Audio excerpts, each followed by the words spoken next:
Hello everyone, welcome to episode 8 of my Myositis journey. I hope you all had a great Thanksgiving. We had a great Thanksgiving. Last episode, I had done a bit of car maintenance, and the transmission fluid drained and fell, and that was partially in preparation for a road trip that we did just the week before Thanksgiving. We had wanted to do a road trip in the summer, but it just kind of got all messed up and postponed. And we just thought here's an opportunity for us to do it. We're homeschooling our kids this year, so let's make an educational road trip up through a bunch of areas in America. And there'll be a lot of footage of that coming up later in the episode. First, I just wanted to give a quick health update. I've maybe gained a pound since the last time I made a video, but I've definitely gotten weaker. So my left arm now is almost as weak as my right arm. It's probably not in the view, but I can't really raise it. I throw my arms up, or I lift one by the other elbow, so I'll hold the elbow to lift it up. But basically I have two mostly useless shoulders now. But I'm still doing okay. I mean, it's not really wrecking my life. We'll see a little of that going forward in the episode. So first, I guess I'd like to just start going into the travel video section. I don't know what we would call it. But just keep in mind that most of the footage and photos and stuff that we took were with the Family Memories road trip in mind. It's not like we went out on this road trip thinking I'm going to make a YouTube video about it. So we don't really have on-site video. I think there's one on-site video, and it's just mostly voiceovers because I'm just kind of narrating from footage that was gained with the mindset of this is family road trip. This is not YouTube road trip. So keep that in mind. Here we go, and we can start the travel episode. So we started driving to Macon the first day in Georgia. We stopped at this Korean-Mexican fusion place called Chico Chang's. Had wonderful bulgogi beef tacos. They were delicious. The kids really enjoyed it. Unfortunately, our hotel was haunted. Some kind of weird COVID ghosts. I don't know. The next day, we drove over to Atlanta and hung out at Piedmont Park, which is right next to the Atlanta Botanical Gardens. We took this wonderful photo on the bridge here, and then we unveiled stomp rockets for our kids.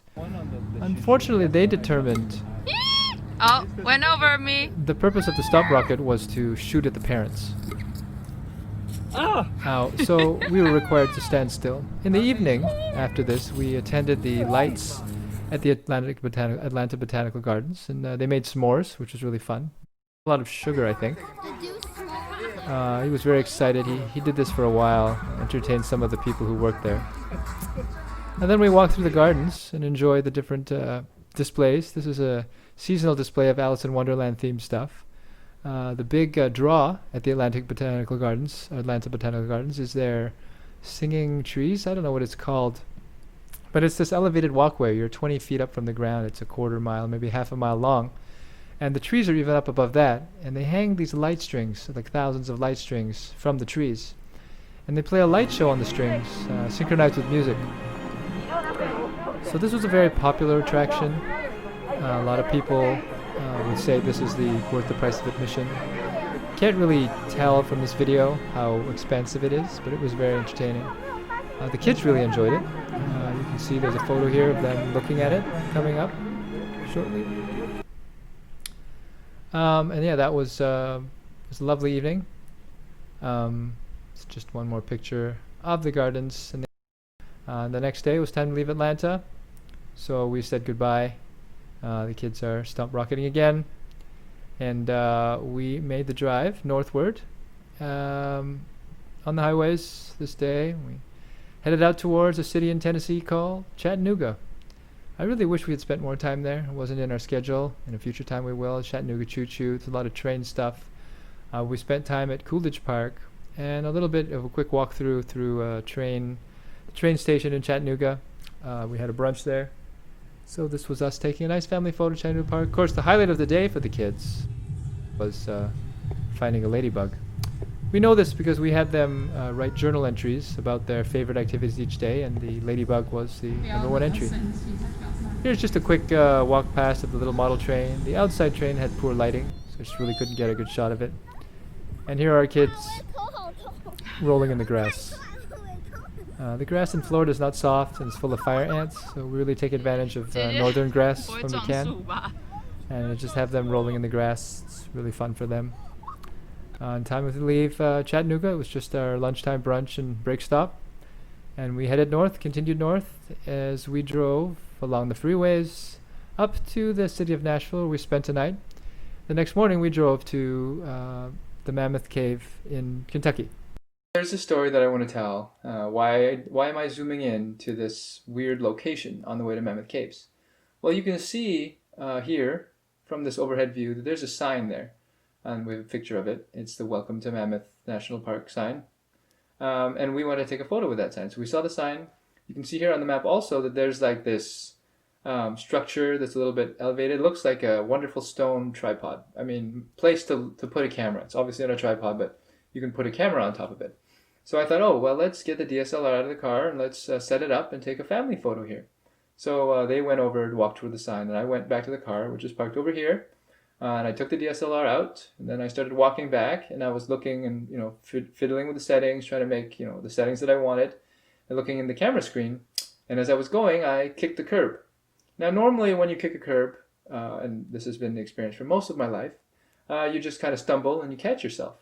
But in my current state, my quadriceps are very weak, and so if I attempt to catch myself with my leg, there's the high likelihood that I will be unsuccessful. And in that scenario, once I try to catch myself, my body weight will, kind of maybe slow down a bit, and then my leg will give out. And at that point, I now have no ability to recover because I've used up all the energy in the leg that's in front of me, and now I'm just going to fall. So these days, actually, the last month or so, it hasn't happened a lot, but when it does happen, anytime I stumble, I have like a quarter second to make a decision. Am I going to try to catch myself? Is this a little stumble, or do I need to tuck and roll? The good news is, growing up, I learned how to fall without hurting myself, whether it was from rollerblading or snowboarding or whatever, gymnastics, and so that particular skill, fortunately, I still have. And so in this particular scenario, when I kicked the curb, I realized I'm going to have to tuck and roll. I was walking at a relatively fast pace, regular pace. Don't think I can catch myself, and I'm looking at the camera, so I don't really. And so I tucked and rolled. I fell over, rolled in the grass. I did not damage the camera at all. I was able to hold it up high in my chest. I didn't take any bonks or anything. The only thing that I suffered was a little bit of embarrassment, dampness on my knees, and a little bit of dampness on my back because there was dew on the grass. So good news for everyone is that falling skills are important. It's important to teach your children falling skills because you can prevent a lot of injuries if you know how to fall. So that's my public service announcement for today.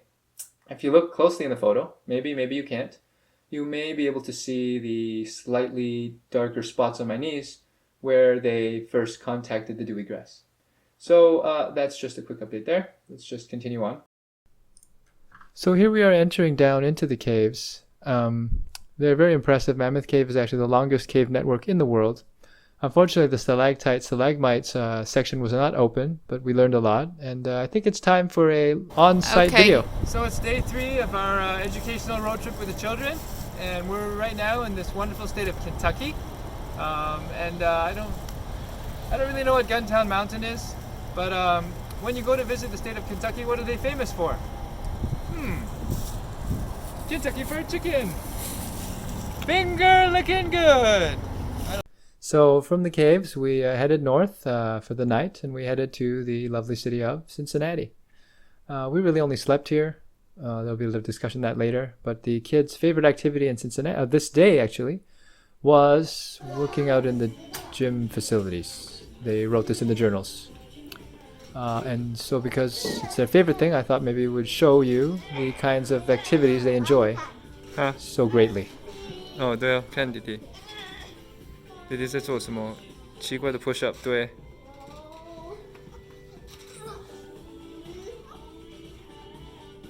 弟弟很喜欢运动，妈咪。他们不累哦，你看哦。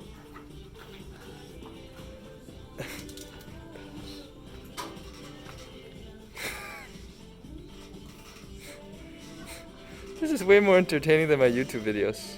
잠깐만. trapeze. 什么？弟弟在干嘛？ The workout bench. 你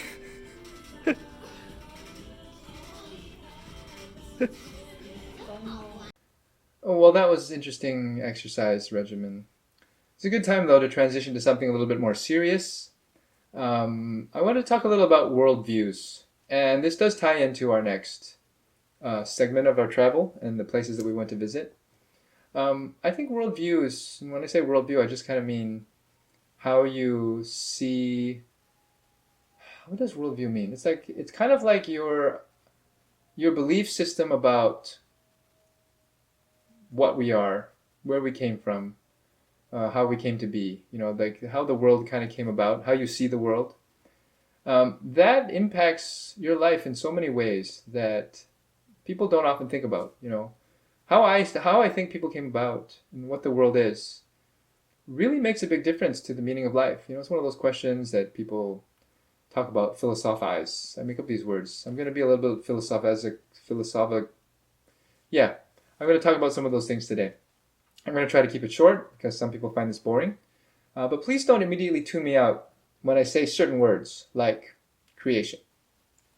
I feel like oftentimes Christians are mocked or looked down upon for saying things like creation, and immediately people just don't listen to them. They're like, "Oh, these people are crazy. They don't believe in science." I would like to tackle just that part first, and then just have a quick thing. I'll try to keep this short because we all want to get back to the travel video, and I could always talk about this in some other video in the future if there's interest. But as a Christian, and as most people, I love science. I love understanding things, building things, breaking things, learning how they work. And I believe that if we could maybe classify this as observational science, because the science term is very generic. It covers a lot of fields. Say observational science, and by observational science, I just mean science based on the scientific method. So you can observe something, you see it happen, you hypothesize about it, you propose a theory or an idea or a reason as to how or why that's happening. Then you make predictions based on your theory, and then you make tests. And these tests that you do are repeatable. So other people can repeat your tests, and everyone can be assured that this science is solid and sound. And this type of observational science, I call it, is how we got all our technological advances.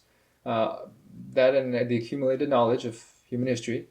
But now we have computers, and we can go to the moon and maybe Mars, and all the medical breakthroughs and stuff that we've had are all based on this observational science. And I like it a lot. I think it's a wonderful field of study and work. However, when we start talking about prehistory, things in the past, explaining origins of humans or animals or life, the sun, where the earth came from, all of those things do not fall into the observational science because, one, they weren't observed. You can't really predict things like that, and you can't test them and repeat them. So, I guess if someone could create life from non-life and repeat the test over and over again, that would be really cool. That would be observational science. But that doesn't exist, right? Anything that talks about where people came from, how did the world come about, is more philosophy than science. And I guess philosophy is a branch of science, but maybe we could term that as like historical science. But basically, I would argue that anything that's talking about what happened in the past when we weren't around and didn't see it, it's just telling a story that tries to explain the things that you find. So when you're doing that, the goal is to find the story that makes the most sense, that's the most logical, and fits the most data points that you're able to observe. So as an example, just to oversimplify it, but so that we can, clarify, let's take like water, for example. If we are testing with water, we can do observational science that says, if I put this water in a kettle, so this many milliliters, and I boil it, it will take this many minutes for all of the water to evaporate. And if I'm at this level, at sea level, or I'm at this elevation, it might be faster or slower, the temperature will be this. You can make all these predictions, you can do these experiments, and you can prove that you're right, and that the ice cubes will take this long to melt, or the boiling water, or 90-degree water will take this long to freeze. These are all observational science things. However, if you go into a room, and someone lets you into a room, and there's a glass of water on the table, and it's 1/3 full, and they ask you to tell them, when did that glass get on the table, or when was the glass last filled, or when was anything. If they ask you about the history of the water or the glass, you can't tell as using observational science, right? You can use observational science to gather billions of data points. If you have the greatest forensic team in the world, including all the secret military technologies, you can probably measure all the atoms of gas in the room. You could tell them how many water molecules were in the glass, how many impurities were in there. You could look for mineral residue from evaporation on the sides of the glass. You could measure the temperature of the room to the billionth of a degree. But you don't know what the temperature was an hour ago. You don't know when people added water to the glass. You don't know if the glass was even in the room before. Like, you don't know anything. The glass could have been there for 1 minute. You don't know. It could have evaporated the water somewhere else and someone moved it. Like, there's absolutely no way to tell somebody that they're anti-scientific if they don't agree with your view about how the water or the glass got into the table. So I just think that when it comes to these discussions between someone who believes in millions of years, life from non-life, evolving from a single-celled organism all the way to humans, someone else believes that the Earth was created, what we really need to do is have fun discussions, look at the data, the things that we found, and say, well, are they consistent with these stories that we were told? And having those robust discussions is extremely entertaining for me. And some people are like, well, does it matter? I think it does. I think that the millions of years view, the naturalist view, the materialist view, is a secular view. It's based on I call it a religion, but I don't know if I don't know what the right term is.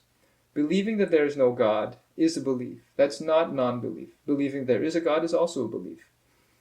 To not have belief is more like an agnostic. And maybe most people who believe in evolution are agnostics. I don't know. But I believe, or I hear, it seems obvious that in today's world, atheism is the prevailing religion. They don't call it a religion because they don't want to be seen as religious, but they are believing something that they don't have proof for. And we can get into semantics of, is that really true? Isn't it just non-belief? Those discussions are, I feel, kind of semantic. You can call it a bias. They've decided to look at the world as if there is no God. And that's a choice they make. But it does have repercussions for other deep philosophical questions like the meaning of life. If the world is really, as the atheists say, the meaning of life is a lot sadder. But that's a discussion for another time. We could just, step back and say, just because a Christian believes in creation doesn't mean they're anti-science. It means that they've chosen a different origin story for humans and the earth that they believe fits with the facts. And if you ask a Christian and they're able to explain to you how all the things that you see in the earth, whether they're fossils or layers of sediment or whatever things, how they fit in with their creation view, and they have an answer that kind of makes sense or doesn't make sense to you, it's still a fun discussion to have. There are a lot of things that we find that don't really fit very well with the millions of years model. One example is that they've been finding soft tissues in dinosaur fossils, right? This is not some kind of weird, obscure, random person, posting this kind of stuff. They found some, I don't know how it's pronounced, ichthyosaurus or something. They're these reptiles from 180 million years ago that look like dolphins, but they're reptiles. They have a fin, they swim, they have blubber, apparently. But they're 180 million year old fossils. And they dug some up where the skin's still soft and there's still pigment cells in them. Now, 180 million year old soft skin from a dead animal, you can believe that that's possible if you want to hold to the millions and billions of year old philosophy. But, and there's obviously other areas where people will say, well, that doesn't make sense from a creation view. And so we don't know all the answers, obviously. Like I said, it's like that glass of water in a room. But they're fun discussions to have. And if anyone's really interested in having those discussions, I'd be happy to talk with you about it. And here we are with some shots from the Creation Museum, as well as the Ark Encounter. It was a pretty fun time. I also have this cool little photo with the Ark replica lit up with Christmas lights. It was a good time to be there. And sadly, we had to leave and start heading back south. And so from the Ark Encounter, we headed south towards Cumberland Falls in Kentucky. Cumberland Falls is a very fascinating area. There's only 2 places in the world where you can see a moonbow. And when there's a full moon, Cumberland Falls is one of these. When there's a full moon, the moonlight hits the mist and makes this kind of cool ring of light. I had a nice picnic here. Kids wanted to break sticks. This was their highlight of the day. They did also find another ladybug. Ladybugs were prominent on this trip. It's things that they enjoyed. And after our nice little picnic break, we met some homeschooling families. It was time to continue our journey south. From Cumberland Falls, we headed... Where did we go? We drove south to Columbia. That's right, we spent the night there. It turned out it was the only hotel that had hot breakfast. The next day, we headed to Charleston and visited the Yorktown, which was an aircraft carrier from World War II. Saw a lot of really cool planes, folded propellers. I was trying to drive the boat there. And cool jets and stuff. Learned a lot of history, met some friends. They had a good time playing with other kids. But once again, the kids' favorite activity of the day was using the workout facilities in the hotel. The last day in Charleston, we did the horse carriage ride, learned a lot of history. It was like an hour ride. Then we hung out at a park with a marsh. Just a little cool boardwalk that they had there, kind of near sunset. Of course, the kids' favorite activity from this day happened here on the boardwalk, where they just kind of lay on the ground for quite a long time. And what were they looking at? Snails that they had pulled out of the marsh, watching them slowly crawl around. After that, it was time to head home, and we drove to Jacksonville, had a little break, decorated that playground with little moss things, headed back home. Well, that was the end of the road trip. It was really fun. We had a really great time. We spent a lot of time outside. There weren't a lot of crowds. And it was a good time of learning. It was fun. I think we'll be doing more road trips next year. We'll do another one, at least one. To end the video this week, though, just for a little bit of encouragement for you guys. I hope it's encouraging. I don't know. These things are subjective. But last week... they let me sing a song at church. From time to time I get to sing one of the songs when we're doing our worship sets. And this song, when I was singing it, I was thinking, it's so true.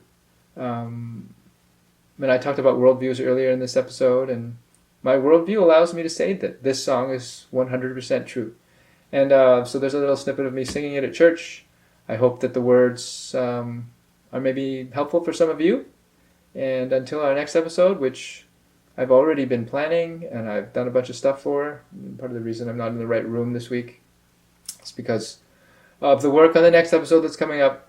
I hope it's a good one, but I hope you're all having a good end of your year, as good as it can be, and I will see you again next time for episode 9. I love you, Lord. Oh, your mercy never fails me.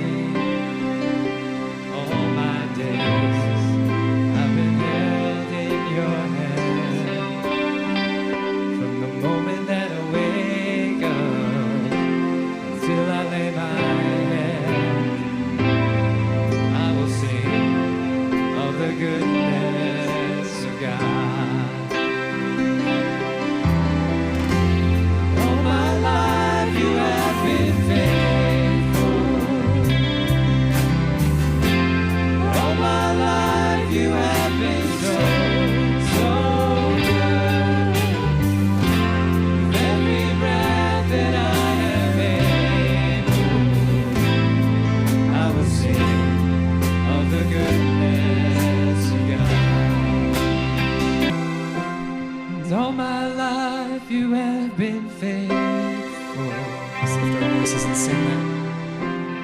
All my life you have been so, so good. With every breath that I am able, I will sing of the goodness of God. I will sing of the goodness of God. I will sing of the goodness of God. If you're thankful for God's grace and goodness, put your hands together this morning. Amen.